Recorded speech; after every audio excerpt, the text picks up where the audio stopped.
اللہ تمہیں تمہاری اولاد کی وراثت کے بارے میں وصیت فرماتا ہے کہ بیٹے کے لیے 2 بیٹیوں کے برابر حصہ ہے، پھر اگر صرف 2 یا 2 سے زائد بیٹیاں ہوں تو جو ترکہ میت نے چھوڑا ان کے لیے اس کا 2/3 ہے، اور اگر ایک ہی بیٹی ہو تو اس کے لیے نصف ترکہ ہے، اور میت کے ماں باپ دونوں میں سے ہر ایک کے لیے 6واں حصہ ہے اس میں سے جو میت نے چھوڑا، اگر اس میت کی اولاد ہے، اور اگر اس کی کوئی اولاد نہیں ہے اور اس کے ماں باپ ہی اس کے وارث ہوئے تو اس کی ماں کا 3واں حصہ ہے، پھر اگر اس کے کئی بھائی ہیں تو اس کی ماں کا 6واں حصہ ہے۔ یہ تقسیم ہوگی اس وصیت پر عمل کرنے کے بعد جو مرنے والا کر گیا، یا اس کے قرض ادا کرنے کے بعد۔ تمہارے باپ اور تمہارے بیٹے تم نہیں جانتے کہ ان میں سے کون تمہیں نفع پہنچانے کے اعتبار سے زیادہ قریب ہے، یہ حصے اللہ کی طرف سے مقرر ہیں، بے شک اللہ خوب جاننے والا بڑی حکمت والا ہے۔ اور اس ترکے میں سے جو تمہاری بیویاں چھوڑ جائیں تمہارے لیے نصف ہے اگر ان کی اولاد نہ ہو، پھر اگر ان کی اولاد ہو تو تمہارے لیے 1/4 ہے اس میں سے جو وہ چھوڑ جائیں، اس وصیت پر عمل کرنے کے بعد جو وہ کر گئیں یا ان کے قرض ادا کرنے کے بعد، اور ان بیویوں کے لیے اس میں سے جو تم چھوڑو 1/4 حصہ ہے اگر تمہاری اولاد نہ ہو،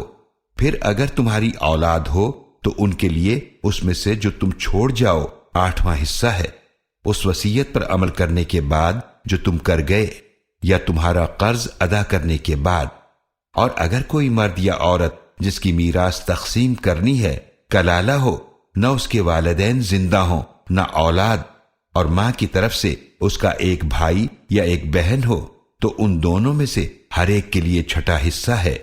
پھر اگر وہ اس سے زیادہ ہوں تو وہ سب 1/3 حصے میں شریک ہوں گے اس وصیت پر عمل کرنے کے بعد جو کی گئی یا اس کے قرض ادا کرنے کے بعد، جبکہ کسی کو نقصان نہ پہنچایا گیا ہو۔ یہ اللہ کی طرف سے حکم ہے، اور اللہ خوب جاننے والا نہایت حلم والا ہے۔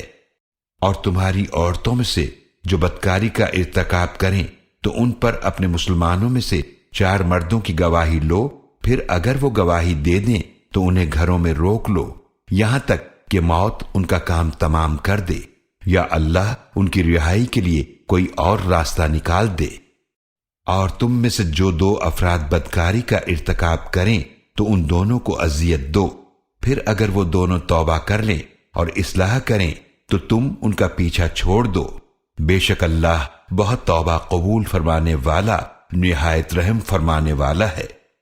اور اس چیز کی تمنا نہ کیا کرو جس میں اللہ نے تم میں سے بعض کو بعض پر فضیلت دی ہے،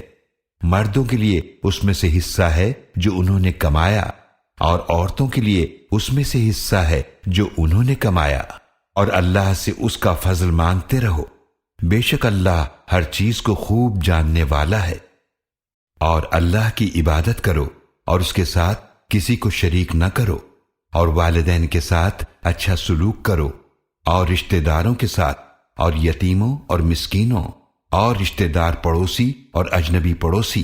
اور پاس بیٹھنے والے اور مسافروں، اور جن غلاموں اور کنیزوں کے تم مالک ہو ان کے ساتھ بھی اچھا سلوک کرو، بے شک اللہ اسے پسند نہیں فرماتا جو تکبر کرنے والا فخر کرنے والا ہو۔ بے شک اللہ تمہیں حکم دیتا ہے کہ امانتیں ان کے حقداروں کو سپرد کرو، اور جب بھی لوگوں کے درمیان فیصلہ کرو تو عدل کے ساتھ فیصلہ کرو، بے شک اللہ تمہیں اس بارے میں کیا ہی خوب نصیحت فرماتا ہے، بے شک اللہ خوب سننے والا خوب دیکھنے والا ہے۔ اے ایمان والو، اللہ کی اطاعت کرو اور اس کے رسول صلی اللہ علیہ وآلہ وسلم کی اطاعت کرو، اور ان کی جو تم میں سے صاحب اختیار ہیں، پھر اگر تمہارے درمیان کسی معاملے میں نزاع ہو جائے تو اسے اللہ اور رسول صلی اللہ علیہ وآلہ وسلم کی طرف لوٹا دو، اگر تم اللہ اور آخرت کے دن پر ایمان رکھتے ہو۔ یہ طریقہ بہتر ہے اور اس کا انجام بھی بہت اچھا ہے۔ اور ہم نے ہر رسول کو صرف اس لیے بھیجا ہے کہ اللہ کے حکم سے اس کی اطاعت کی جائے، اور اگر وہ لوگ جب اپنی جانوں پر ظلم کر بیٹھے تھے تو اگر آپ صلی اللہ علیہ وآلہ وسلم کے پاس آتے پھر اللہ سے بخشش مانگتے اور ان کے لیے رسول صلی اللہ علیہ وآلہ وسلم بھی بخشش مانگتے تو ضرور وہ اللہ کو بہت توبہ قبول فرمانے والا، نہایت رحم فرمانے والا پاتے۔ پس اے نبی صلی اللہ علیہ وآلہ وسلم، آپ کے رب کی قسم وہ اس وقت تک مومن نہیں ہو سکتے یہاں تک کہ وہ اپنے باہمی جھگڑوں میں آپ کو منصف نہ بنا لیں، پھر جو فیصلہ آپ کریں وہ اس سے دلوں میں کوئی تنگی محسوس نہ کریں اور بخوشی تسلیم کر لیں۔